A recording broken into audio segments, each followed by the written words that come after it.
On the way to Israel, you flew through Saudi Arabia. What could you tell us about the meetings there? Well, we were invited by the Saudi Arabian government. There was a delegation of about 58 of us, and they were extremely hospitable to us, and they wanted to create a good impression, because they want us to say good things about them to our friends and our organizations. The country is modernizing very fast. They're trying to become what I call normal. It is a monarchy, but they're listening to their people. They told us that 70% of the population is under 30, and people want change. They have iPhones, and they see the rest of the world, and they want to be like the rest of the world. Very encouraging change going on.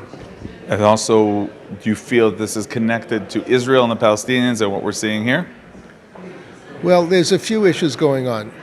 One is they just want to be normal like other countries. That's one issue. Another issue is they want to become more innovative and creative. They look around the world, and they didn't say this, but they in effect said this, and they see the success of Hong Kong. They see, except for the protests, of course, they see the success of Singapore. They see the success of Israel, and they say we want to be like them. So they're setting up a city-state in the northwestern part of Saudi Arabia called NEOM, N-E-O-M, and in conjunction with Egypt and Jordan, and I'm sure before too long Israel, they want to establish a new state with new rules that can thrive in the competitive world of the future. How do you see all these changes really in the world, in the area? When you think about the deal of the century, and when you see the deal of the century and what it's trying to achieve? The deal of the century, you have to look at it on several different levels. But one level to look at it is just a dialogue. Even a dialogue that accomplishes nothing might give them a smokescreen for the Arabs, the Sunni Arabs, to have direct relations with Israel in a public way. Now they have direct relations in a not so public way. And so it provides a smokescreen if they want to use the smokescreen for that purpose. But the deal of the century will never come to fruition because for many reasons, but the Palestinian Authority basically has told its people for 2 generations that their goal is to take over Israel. Their goal is not to have a Palestinian state and live side by side Israel. Also, a Palestinian state, if it were actually independent, would get taken over by Iran through Hezbollah or Hamas.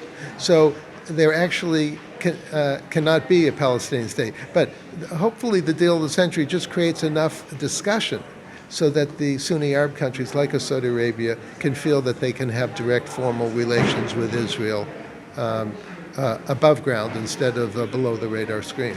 And in terms of Israel, do you feel that the deal of the century really allows Israel, so to speak, America allowing Israel to go ahead in terms of Judea and Samaria?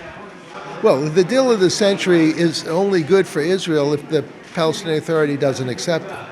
If the Palestinian Authority actually accepts it, it's a bad deal for Israel because Israel right now controls 60% of Judea and Samaria through Area C. In the deal of the century, Israel gives away half of Area C and goes down to 30% of Judea and Samaria instead of 60%. So I'd rather, right now Israel is 60. Why should Israel go from 60 to 30? And so the deal of the century, and I wrote an article on it, I called it a rational deal for an irrational Middle East. Given the way the Middle East is, the deal makes no sense. In a perfect world where everybody's 100% rational, the deal makes sense. So I just looked at it as a basically dead on arrival, but at least it's something people can talk about for the 4 years duration and then give the cover, so to speak, for the Gulf states, for Saudi Arabia to form direct relations with Israel because they need the growth. They need the innovation. They have to be like Israel. They have to employ their young people. They don't want a revolution where the young people start going to the palace, so to speak. They want the young people going to their industrial development companies for their future.